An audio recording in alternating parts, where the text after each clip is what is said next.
Well, hello everybody. Hope you're doing well today. I was emailed by a few students about some issues that I had with the recording for the second half of the chapter 22 lecture. So I apologize for that. So hopefully this one works out and we can get that running through. Okay, so Darwin had proposed his mechanism for evolution, natural selection, that nature influences who survives and reproduces and who doesn't. And so, what we can do is look for ways to try and see how populations have changed over time. One point that Darwin had made in his book was that when we know that nature influences who survives, who doesn't, but humans have been doing that for like 10,000 years since the advent of agriculture. That humans are able to select crops or animals and breed them for certain traits or characteristics. So you can see that in all sorts of ways, like with the Brassica genus. Um, we have, broccoli, cauliflower, Brussels sprouts, and other types of plants that are developed as a result of selecting for certain features from the same ancestral plant. We also see that with teosinte.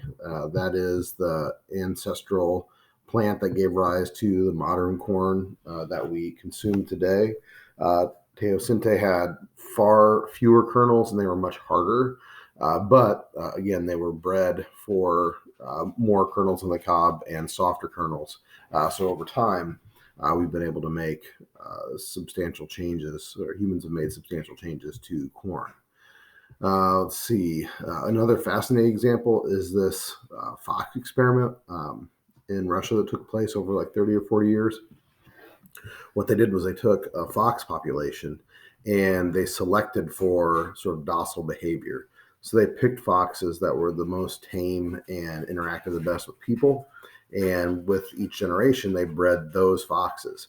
And what they found is, again, after 30, 40 years, is that by breeding for sort of docile foxes, other changes started to occur. Like they started to get splotchiness, their ears started to turn over, and they actually even started to bark. So these foxes became much more dog-like in their appearance and their behavior simply by selecting for traits related to sort of docile behavior around humans. So if you can get substantial changes within a few decades, imagine what can happen over 1,000, 10,000, a million years. So substantial change can occur in populations over time if nature's influencing who reproduces and who doesn't. Let's see. Another example of evolution that's been measured is seen in the work of Rosemary and Peter Grant. The Grants, for many years in the 70s and 80s, went to the Galapagos Islands and took measurements of bird populations. So, Darwin identified these different types of finches. And what the Grants did was went back to see, okay, can we observe actual changes in these populations? And what they had found is that in years following significant climate events or weather events like a drought season, that would change the vegetation available on the islands. And so the bird populations would change as well.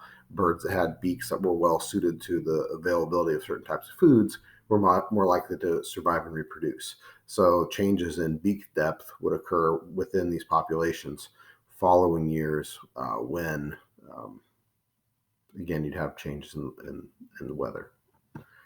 Let's see. A more recent example of evolution is seen in the development of resistance to the herbicide Roundup. Back in the 90s, Monsanto created these Roundup Ready seeds. They were seeds with a resistance gene that allowed them to survive exposure to this herbicide Roundup. So Roundup, I mean, it just kills things. Okay, so if a plant doesn't have the Roundup resistance gene, it would be destroyed by the herbicide.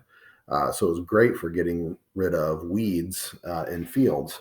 But by the 2000s, there were adaptations in weed populations and actually started to have weeds that are resistant to Roundup.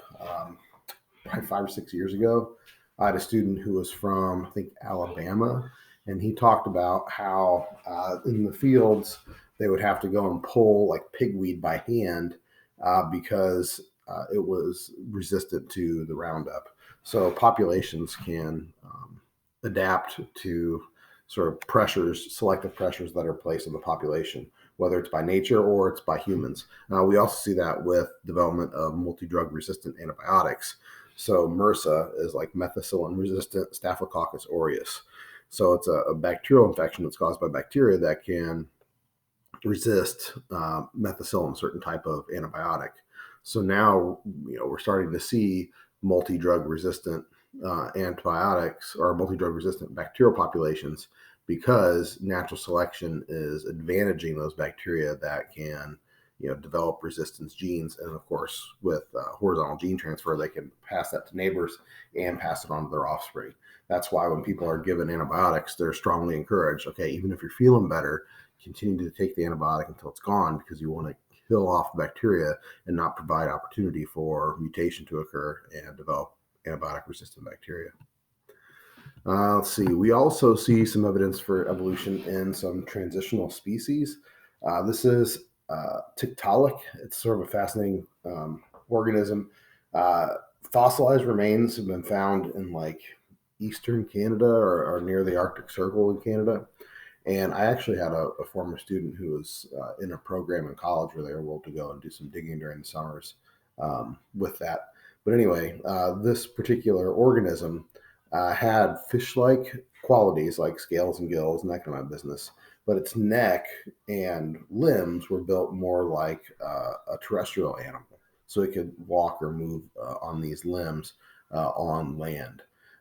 We also see stuff that's alive in things like lungfish. Lungfish can survive outside of water for hours, and they can actually squirm up onto the land and hunt on land. So again, we have these organisms that fill all these sort of unique niches. Another good example of evolutionary history is seen in homologous structures. Now, the thing about homologous structures is that they have the same underlying tissue, but they've been adapted for different purposes. So whether it's the forelimb of a human or a whale or a bat, you have the same sort of underlying bone structure. It's just that the limbs have adapted for different uses. And what this does is provide evidence of common ancestry. So sort of, lock that one away. The homologous structures are evidence of common ancestry, because the idea is from an ancestor species, you had this sort of basic structure. And again, it's adapted in different ways for uses in different organisms. Another way to observe evolution is in vestigial structures. Now, a vestige is a remnant of the past. So vestigial structures are no longer used in the way that they were used in the ancestral species. So in humans, we've got our tail, right? If you look at a human embryo, it's got a fairly long tail, but genes for the development of the tail get switched off during human development. So you've got this little tail with fused bones sort of tucked into your pelvis, so it doesn't really do much for any of us. We also see vestigial structures like in whales and snakes. They'll have a little vestigial pelvis or even little vestigial hind limbs. So it showed that, their ancestor species would walk on land. Analogous structures. Now, analogous structures, prior to the advent of DNA analysis, could provide some challenge for people sort of understanding evolutionary relationships. Sorry, I can't find a good place to put my image here. So here you can compare me to a flying squirrel. So anyway, the idea of analogous structures is that you have similar adaptations, but it's not an indication of close evolutionary history. So with analogous structures, populations can sort of converge upon similar adaptations or solutions to pressures from natural selection. The idea is, even though these events arose independently, organisms converge or populations converge on similar adaptations. So for instance, take the shape of a shark, a penguin, or a dolphin. They all have this fusiform shape where it's thicker in the middle, tapered at the ends. Well, that makes sense if you're moving through fluids like water to have that shape, because it reduces drag. Or again, the sugar glider and flying squirrel example, they have the membrane stretched between the forelimbs and hind limbs. And again, in both cases, it helps them sort of glide through the air. So they have similar adaptations, but, one's a marsupial and the other is found in like North America, South America, or North America. adaptations arose independently. That's what's called convergent evolution. They converge upon similar adaptations, or like wings of an insect, wings of a bird. Okay. Now, what that suggests is that even though they have the similar adaptations, they arose independently, it suggests sort of similar selective pressures. So maybe they have similar environments. So you can imagine, types of questions they would ask on the AP exam, something like that. Here we, again, more recently can look at similarities in molecular structures like DNA, like proteins, like in this instance, chromosomes. So the more similar the structures, the more closely related individuals. And of course, the gold standard is DNA, right? The actual order of bases. So the more similar the DNA, the more closely related the species. It also makes sense that the more similar the DNA, the more similar the amino acids, and then are therefore the proteins that the organism produces. Now here, in this example, it's sort of interesting. We look at the similarity of chromosomes between humans and chimps. So we can see that the chromosomes of humans and chimps are quite similar in size, shape, and banding pattern. One thing that's interesting, though, is chimps have an extra chromosome. Now, if you take that additional chromosome that chimps have, and look here at human chromosome number 2, here we see the chimp chromosome, the extra chimp chromosome, is similar to chromosome number 2 in humans. So if you combine those two chromosomes in chimps, that becomes like human chromosome 2. So again, ideas in the shared evolutionary history. Another interesting example of how we see evolution is in what's referred to as biogeography. With biogeography, we can use sort of changes in landscape to understand evolutionary relatedness. Now, I'm sure everybody's familiar with Pangea, the supercontinent that split apart. And here we can see how the east coast of South America sort of dovetails neatly with the west coast of Africa. Organisms ancestral to Old World and New World monkeys were separated when the Atlantic Ocean was created. And so we have these two groups of organisms that have sort of different general characteristics. New World monkeys, they'll have prehensile tails, little tails that are long and they can hang from. They also tend to have shorter thumbs and less developed foreheads or prefrontal cortexes. Old World monkeys lack prehensile tails. They'll have more extensive or opposable thumb, and they tend to have bigger, more developed brains. Another fascinating example of evolution is what's referred to as endemic species. So with an endemic species in a particular location or area, you can have one small population that changes, different from the broader population. So in the early 2000s, 2003, 2004, there was the identification of this group of fossils called Homo floresiensis. So it's been identified as a different human species. In the same way, there was, we have Homo sapiens here now.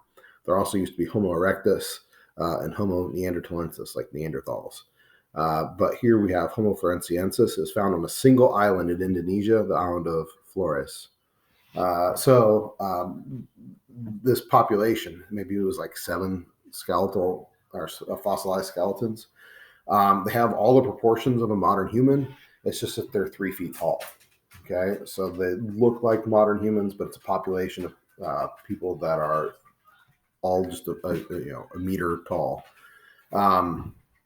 Now, one thing that's sort of interesting about this is that there are other sort of small species that are found on that island as well, like an elephant species and other types of animals. So the idea is on an isolated location like an island, the development of sort of these dwarf species is beneficial because smaller organisms will require fewer resources. So again, just sort of a fascinating example of how geography can influence evolution. All right. Now, when Darwin was developing his book, he cited what he referred to as this tree of life. And the idea is life was created and survived once, and that from this has been what's referred to as adaptive radiation. That organisms go out in different niches and adapt, or not organisms, populations go out and adapt to the particular requirements of a place to live.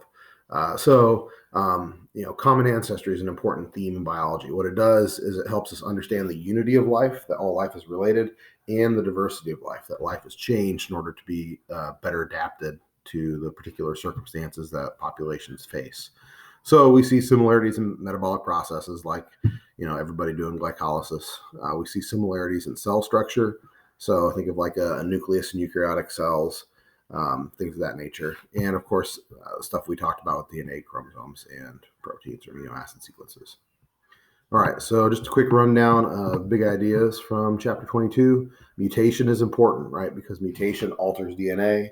You alter DNA, you create new traits, and that may give an adaptive advantage to a particular organism and therefore change the population. So mutations are important because they're changes in DNA that lead to changes in protein and therefore changes in phenotype.